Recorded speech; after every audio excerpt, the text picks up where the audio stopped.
మనిషి శరీరం నిజంగా మాంసం తినేందుకు తయారైందా లేక అలవాటు వల్ల తింటున్నామా అనే ప్రశ్న చాలా ఆసక్తికరమైనది మరియు ఆలోచించదగ్గది.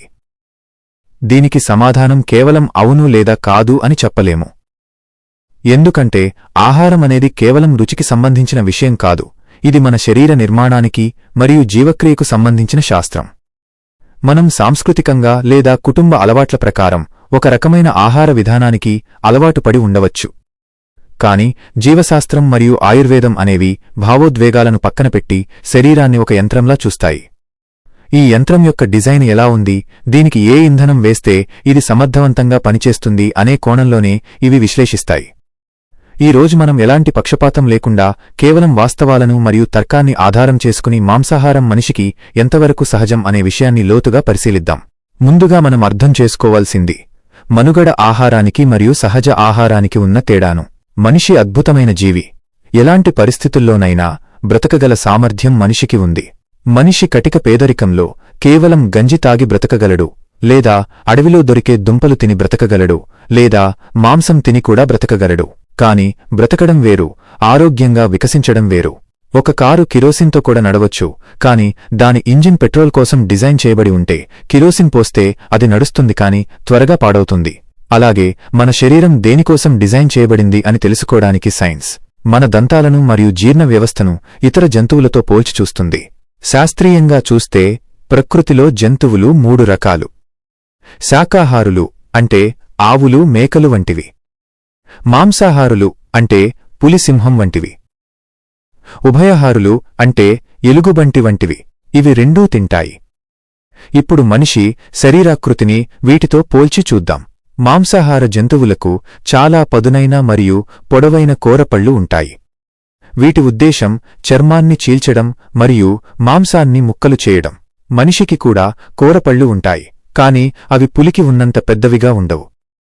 అవి పండ్లను కొరకడానికి సరిపోతాయి, కాని పచ్చిమాంసాన్ని చీల్చడానికి అంత అనుకూలంగా ఉండవు. ఇక దవడ కదలిక విషయానికి వస్తే ఇది చాలా ముఖ్యమైన పాయింట్. మాంసాహార జంతువుల దవడ కేవలం పైకి కిందకి మాత్రమే కదులుతుంది. అవి ఆహారాన్ని నమలవు, నేరుగా మింగేస్తాయి. కాని శాకాహార జంతువుల దవడ మరియు మనిషి దవడ పక్కలకు కూడా కదులుతుంది. అంటే మనం ఆహారాన్ని గ్రైండ్ చేస్తాం లేదా నములుతాం. దీనిని బట్టి సైన్స్ ఏం చెబుతుందంటే నమిలి తినే ఆహారం అంటే ధాన్యాలు, పండ్లు, కూరగాయలు మనిషి దంతాలకు మరియు దవడ నిర్మాణానికి ఎక్కువ సరిపోతాయి. ఇక జీర్ణ వ్యవస్థ లోపలికి వెళితే అక్కడింకా ఆశ్చర్యకరమైన విషయాలున్నాయి. ప్రేగుల పొడవు ఆహారం ఎంత సహజమో నిర్ణయించడంలో కీలక పాత్ర పోషిస్తుంది. సింహం లేదా పులి వంటి జంతువుల ప్రేగులు చాలా పొట్టిగా ఉంటాయి. ఎందుకంటే మాంసమనేది చాలా త్వరగా కుళ్ళిపోయే పదార్థం. అది శరీరంలో ఎక్కువసేపు ఉంటే అందులో ఉండే బ్యాక్టీరియా విషాన్ని ఉత్పత్తి చేస్తుంది. అందుకే ప్రకృతి మాంసాహార జంతువులకు పొట్టి ప్రేగులనిచ్చింది. దీనివల్ల అవి తిన్న మాంసం జీర్ణమై వ్యర్థాలు చాలా త్వరగా బయటకు వెళ్ళిపోతాయి. కాని మనిషి ప్రేగులు మరియు శాకాహార జంతువుల ప్రేగులు చాలా పొడవుగా ఉంటాయి. సుమారుగా మన శరీర పొడవుకు 6 రెట్లు ఎక్కువ పొడవు ఉంటాయి. ఎందుకంటే పీచు పదార్థం ఉన్న మొక్కలు, ధాన్యాలు జీర్ణం కావడానికి ఎక్కువ సమయం పడుతుంది మరియు అందులోని పోషకాలను శరీరం నెమ్మదిగా గ్రహించాలి. ఇప్పుడు ఆలోచించండి, అంత పొడవైన ప్రేగుల్లోకి పీచు పదార్థం లేని మాంసాన్ని పంపిస్తే ఏమవుతుంది? అది త్వరగా బయటకు వెళ్లదు. అది ప్రేగుల్లో ఎక్కువసేపు ఉండిపోతుంది. దీనివల్ల మలబద్ధకం లేదా కడుపులో అసౌకర్యం కలగడం సహజం.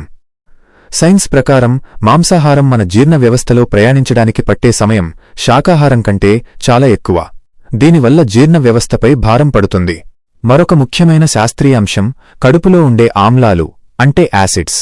మాంసాహార జంతువుల కడుపులో హైడ్రోక్లోరిక్ యాసిడ్స్ చాలా గాఢంగా ఉంటుంది. ఎంత గాఢంగా అంటే అవి పచ్చి ఎముకలను కూడా కరిగించగలవు మరియు ఆ యాసిడ్ మాంసంలో ఉండే ప్రమాదకరమైన బ్యాక్టీరియాను చంపేస్తుంది. కాని మనిషి కడుపులో ఉండే యాసిడ్ గాఢత మాంసాహార జంతువులతో పోలిస్తే చాలా తక్కువగా ఉంటుంది. అందుకే మనిషి పచ్చి మాంసాన్ని అరిగించుకోలేడు. మనం మాంసాన్ని ఉడికించి మసాలాలు వేసి మెత్తగా చేస్తే తప్ప మన జీర్ణ వ్యవస్థ దాన్ని స్వీకరించలేదు. అంటే సహజ రూపంలో ఉన్న మాంసాన్ని తినడానికి మన శరీరం పూర్తి స్థాయిలో సిద్ధంగా లేదు అని దీని అర్థం. మనం వంట చేయడం అనే ప్రక్రియ ద్వారా దాన్ని మనకు అనుకూలంగా మార్చుకుంటున్నాం. ఇప్పుడు ఆయుర్వేదం ఈ విషయంపై ఏం చెబుతుందో చూద్దాం. ఆయుర్వేదం ఏ ఆహారాన్ని పూర్తిగా నిషేధించదు, కాని అది ఆహారాన్ని గుణాల ఆధారంగా విభజిస్తుంది.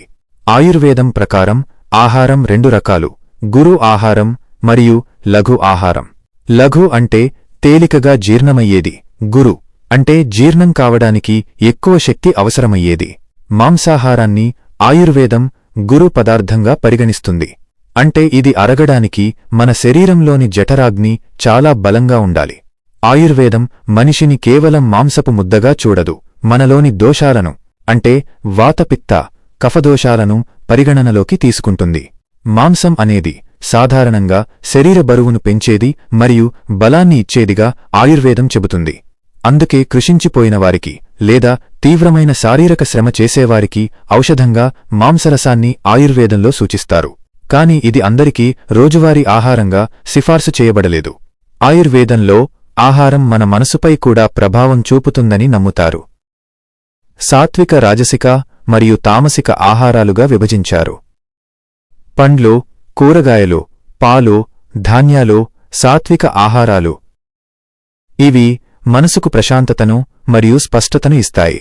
మాంసాహారం సాధారణంగా రాజసిక మరియు తామసిక గుణాలను కలిగి ఉంటుంది. అంటే ఇది శరీరంలో వేడిని పెంచడమే కాకుండా మనసులో ఆవేశాన్ని లేదా మందకొడితనాన్ని పెంచే అవకాశం ఉంటుంది. అందుకే ధ్యానం చేసేవారికి లేదా మేధోపరమైన పనులు చేసేవారికి మాంసాహారం తక్కువగా తీసుకోవాలని లేదా మానేయాలని చెబుతారు. ఎందుకంటే జీర్ణక్రియకు ఎక్కువ శక్తి వెచ్చించాల్సి వచ్చినప్పుడు మెదడుకు రక్త ప్రసరణ కొద్దిగా తగ్గుతుంది. మనం గమనిస్తే భారీగా నాన్ వెజ్ భోజనం చేసిన తర్వాత మనకు నిద్ర వస్తుంది లేదా బద్ధకంగా అనిపిస్తుంది. అదే పండ్లు లేదా తేలికపాటి ఆహారం తిన్నప్పుడు మనం చురుకుగా ఉంటాం. దీనికి కారణం ఆ ఆహారాన్ని అరిగించడానికి శరీరం ఎంత కష్టపడుతోంది అనేదే. మరొక ముఖ్యమైన విషయం ఏమిటంటే ఆధునిక కాలంలో మన జీవనశైలి. మన పూర్వీకులు మాంసం తినేవారు నిజమే, కాని వారి జీవన విధానం వేరు. వారు రోజుకు 10 కిలోమీటర్లు నడిచేవారు, వేటాడేవారు, వ్యవసాయం చేసేవారు. వారి శారీరక శ్రమ వల్ల వారి జఠరాగ్ని చాలా బలంగా ఉండేది. వారు రాళ్లు తిన్నా అరిగించుకునే శక్తిని కలిగి ఉండేవారు. కాని ఈరోజు మన పరిస్థితి ఏమిటి? మనం ఎక్కువ సమయం కుర్చీల్లో కూర్చుని గడుపుతున్నాం. శారీరక శ్రమ దాదాపుగా తగ్గిపోయింది. ఇలాంటి సెడెంటరీ లైఫ్ స్టైల్లో మాంసాహారం వంటి బరువైన ఆహారాన్ని రోజువారీగా తీసుకోవడం వల్ల శరీరంపై అనవసరమైన భారం పడుతోంది. మనం తినే ఆహారం మన పనికి తగ్గట్టుగా ఉండాలి. సైన్స్ ప్రకారం ప్రోటీన్ కోసం మాంసం తినాలి అని చాలామంది అనుకుంటారు. కాని ఆ ప్రోటీన్ను విచ్ఛిన్నం చేసి అరిగించుకోవడానికి శరీరం చాలా శక్తిని ఖర్చు చేస్తుంది. దీన్ని థర్మిక్ ఎఫెక్ట్ ఆఫ్ ఫుడ్ అంటారు. మాంసం నుండి శక్తిని పొందడానికి శరీరానికి ఎక్కువ ఖర్చవుతుంది. అదే వృక్ష సంబంధిత ఆహారం నుండి శక్తిని పొందడం సులభం. ఇక్కడ మనం గమనించాల్సిన విషయం మరొకటి ఉంది. ఇన్ఫ్లమేషన్ అంటే శరీరం లోపల జరిగే ఒక రకమైన రాపిడి లేదా వాపు. సైన్స్ ప్రకారం మాంసాహారం, ముఖ్యంగా ప్రాసెస్ చేసిన మాంసం మరియు రెడ్ మీట్ శరీరంలో ఇన్ఫ్లమేషన్ను పెంచే అవకాశం ఉంది. మొక్కల నుండి వచ్చే ఆహారంలో యాంటీఆక్సిడెంట్లు ఉంటాయి. ఇవి ఇన్ఫ్లమేషన్ను తగ్గిస్తాయి. మన శరీరం గాయపడినప్పుడు లేదా జబ్బు పడినప్పుడు డాక్టర్లు తేలికపాటి ఆహారం తినమని చెబుతారు. జ్వరం వచ్చినప్పుడు చికెన్ లేదా మటన్ తినమని ఎవరూ చెప్పరు. ఎందుకంటే ఆ సమయంలో శరీరం తన శక్తిని రోగంతో పోరాడటానికి వాడాలి, జీర్ణక్రియకు కాదు. అంటే మన శరీరానికి విశ్రాంతి మరియు కోలుకునే శక్తి కావాలంటే శాకాహారమే ఉత్తమమని మనకు సహజంగానే తెలుసు. అయితే దీని అర్థం మాంసాహారం మనిషికి విషమని కాదు. మనిషి పరిణామక్రమంలో ఆమ్నివోర్గా మారాడు, అంటే ఏదైనా తినగలిగే జీవిగా పరిణామం చెందాడు. కరువు కాటకాలు వచ్చినప్పుడు లేదా ఆహారం దొరకని క్లిష్ట పరిస్థితుల్లో మనుగడ సాగించడానికి ఈ లక్షణం మనిషికి సహాయపడింది. కాని ఈరోజు మనకు ఆహార కొరత లేదు. మనకు రకరకాల పండ్లు, కూరగాయలు, పప్పులు అందుబాటులో ఉన్నాయి. కాబట్టే మనం కేవలం బ్రతకడానికి తినడం లేదు, ఆరోగ్యాన్ని కాపాడుకోవడానికి తింటున్నాం. ఆయుర్వేదం ఎప్పుడూ దేశం, కాలం మరియు శరీరాన్ని బట్టి ఆహారం తీసుకోవాలని చెబుతుంది. చల్లటి ప్రదేశాల్లో నివసించేవారికి లేదా ఎడారి ప్రాంతాల్లో ఉండేవారికి వ్యవసాయం సాధ్యం కాదు కాబట్టి వారికి మాంసాహారం సహజమైన ఆహారం కావచ్చు. కాని పంటలు పండే ప్రాంతాల్లో ఉంటూ శారీరక శ్రమ తక్కువగా ఉన్నవారికి మాంసాహారం ఒక ఆప్షన్ మాత్రమే తప్ప అవసరం కాదు. చాలామంది మాంసం తినకపోతే బలహీనపడిపోతామని భయపడతారు. కాని సైన్స్ ఏం చెబుతుందంటే ప్రపంచంలో అత్యంత బలమైన జంతువులు ఏనుగు, గుర్రం, ఎద్దు, గొరిల్లా ఇవన్నీ శాకాహారులే. వాటికి కావలసిన ప్రోటీన్ మరియు బలం మొక్కల నుండే లభిస్తుంది. అలాగే మనిషికి కూడా అవసరమైన అన్ని పోషకాలు వృక్ష సంబంధిత ఆహారంలో దొరుకుతాయి. కేవలం విటమిన్ బి12 వంటి కొన్ని సూక్ష్మ పోషకాల కోసం మాత్రమే జంతు సంబంధిత ఆహారం అవసరం కావచ్చు. అది కూడా పాలు లేదా పాల పదార్థాల ద్వారా పొందవచ్చు అని ఆయుర్వేదం సూచిస్తుంది. మనం తినే ఆహారం కేవలం పోషకాలే కాదు, అది ఒక సమాచారం. మనం మాంసం తిన్నప్పుడు ఆ జంతువు యొక్క కణజాలం, ఆ జంతువులో ఉండే స్ట్రెస్ హార్మోన్లు కూడా మన శరీరంలోకి వస్తాయి అని కొన్ని ఆధునిక పరిశోధనలు చెబుతున్నాయి. జంతువు చనిపోయేటప్పుడు విడుదలయ్యే భయం మరియు ఆందోళన రసాయనాలు మాంసంలో ఉండిపోతాయి. ఇవి మన హార్మోన్ల సమతుల్యతను దెబ్బతీసే అవకాశం ఉంది. అదే మొక్కల విషయంలో ఈ సమస్య ఉండదు. మొక్కలు మనకు ప్రాణశక్తిని అంటే ఫ్రెష్ ఎనర్జీని ఇస్తాయి. చివరగా మనం ఒక తార్కికమైన నిర్ణయానికి రావాలంటే మన శరీరాన్ని మనం గమనించుకోవాలి. మీరు మాంసాహారం తిన్న తర్వాత మీ శరీరం ఎలా అనిపిస్తుంది? బరువుగా బద్ధకంగా అనిపిస్తుందా? లేక తేలికగా శక్తివంతంగా అనిపిస్తుందా? మరుసటి రోజు విసర్జన సాఫీగా జరుగుతుందా లేక ఇబ్బందిగా ఉంటోందా? ఈ ప్రశ్నలకు మీ శరీరం ఇచ్చే సమాధానమే నిజమైన సైన్స్. ఏ పుస్తకం లేదా ఏ సిద్ధాంతం చెప్పిన దానికంటే మీ సొంత అనుభవం ముఖ్యం. ఆయుర్వేదం చెప్పే యుక్తాహారం అంటే ఇదే. ఏది మితంగా తినాలో, ఏది మన శరీరతత్వానికి సరిపోతుందో తెలుసుకుని తినడం. మాంసాహారం అనేది మనిషికి పూర్తిగా అసహజమని చెప్పలేం. అలాగని అది రోజువారీ అవసరమని కూడా చెప్పలేం. ఇది ఒక అలవాటు మరియు ఒక ఎంపిక మాత్రమే. మన దంతాలు, ప్రేగులు మరియు జీర్ణరసాలను గమనిస్తే ప్రకృతి మనల్ని ఎక్కువగా వృక్ష సంబంధిత ఆహారం తినడానికే డిజైన్ చేసిందని అర్థమవుతుంది. మాంసాహారం అనేది అప్పుడప్పుడు లేదా ప్రత్యేక పరిస్థితుల్లో తినగలిగే ఆహారమే తప్ప ప్రతి పూట తినాల్సిన ఆహారం కాదు అని సైన్స్ మరియు ఆయుర్వేదం రెండూ పరోక్షంగా సూచిస్తున్నాయి. మనం రుచి కోసం కాకుండా ఆరోగ్యం కోసం తిన్నప్పుడు ఈ వ్యత్యాసం మనకు స్పష్టంగా తెలుస్తుంది. ఆరోగ్యమనేది కేవలం తినే పదార్థంలోనే కాదు, దాన్ని అరిగించుకునే శక్తిలో ఉంది. మీరు మాంసం తిని దాన్ని అరిగించుకుని రోజంతా ఉల్లాసంగా ఉండగలిగితే అది మీకు సరిపోవచ్చు. కాని అది తిన్న తర్వాత అసౌకర్యంగా అనిపిస్తే శరీరం మీకు వద్దని చెబుతోంది అని అర్థం. ప్రకృతి మనకు ఎన్నో అద్భుతమైన ఆహారాలను అందించింది. మన శరీరానికి ఏది ఎక్కువ మేలు చేస్తుందో, ఏది తింటే మన మనస్సు మరియు శరీరం ప్రశాంతంగా ఉంటాయో దాన్ని ఎంచుకోవడం మన విజ్ఞతకే వదిలేయాలి. మన శరీరం ఒక దేవాలయం లాంటిది. అందులో ఎలాంటి పదార్థం వెయ్యాలి అనేది చాలా పవిత్రమైన నిర్ణయం.